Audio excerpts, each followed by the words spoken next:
PQI members, this is Erin Fierro, a graduate student researcher in the Levy Lab Legion, bringing you another episode of TLDR. What up? Okay, let's get to the news. This week, we're hosting a seminar by Venkat Gopalan from the Department of Material Science at Penn State. He will be giving a talk on the fundamental concept of antisymmetry tomorrow at 4 p.m. Unfortunately, last week, Ka and Jenny learned a 2020 lesson about sharing Zoom passwords over Twitter and witnessed firsthand the destructive power of Zoom bombers. It was apparently a little bit traumatizing for them. Kids these days need something productive to do if they're crashing physics seminars. So, in the future, we will include Zoom details in the weekly update, or you can email Jenny and Ka for the link and password. Other events taking place in the next week include a talk from Dr. Keith Bowman from the University of Maryland. He will be hosted by the CMU Materials Science and Engineering Department on Friday at 12 p.m., and his presentation will be on disrupting the structural and systemic discrimination within engineering disciplines. On Monday, September 21st at 10 a.m., Junghoon from the Korea Research Institute of Standards and Science will be giving a talk through the International Ultra-Fast Knowledge Coffeehouse on his work in nanoscale hyperspectral mapping.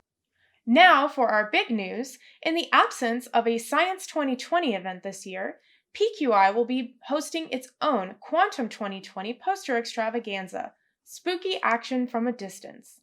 This is how Einstein described quantum entanglement, and we thought it was an extremely appropriate analogy for our members who still have an impact on each other, although we must remain distant. We're inviting all undergraduates, graduate students, and postdocs to participate in giving a 3-minute presentation live to judges in small groups with your PQI peers. Since you all work in such different areas of science, we are emphasizing how accessible you can make your research to people outside of your field. The best 6 poster presenters will receive 50 P-qubits, which can be converted into $1,000 for conference-related costs, but really, where is anyone going?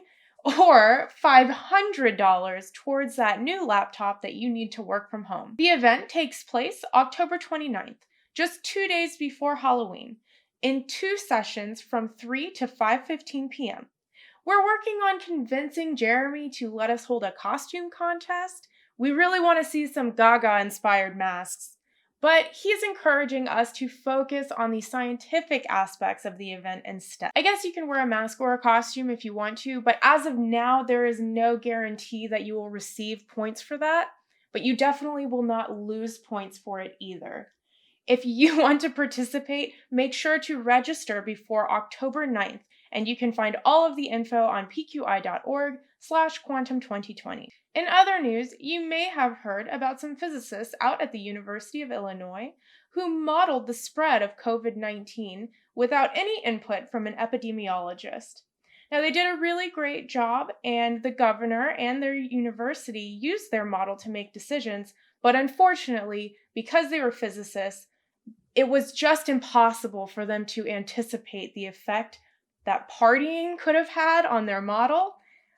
So it didn't exactly work out as planned mathematically, but it was a great model if you completely remove aspects of traditional undergraduate behavior. In other exciting news, the Google AI quantum team was the first to include a quantum computer in the modeling of a chemical reaction.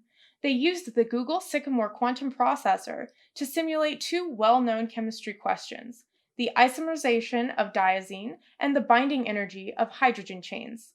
Performed with up to 12 qubits, the team achieved chemical accuracy and demonstrated an approach that will be scalable to larger problems that cannot be simulated classically. Check out the science paper to learn more.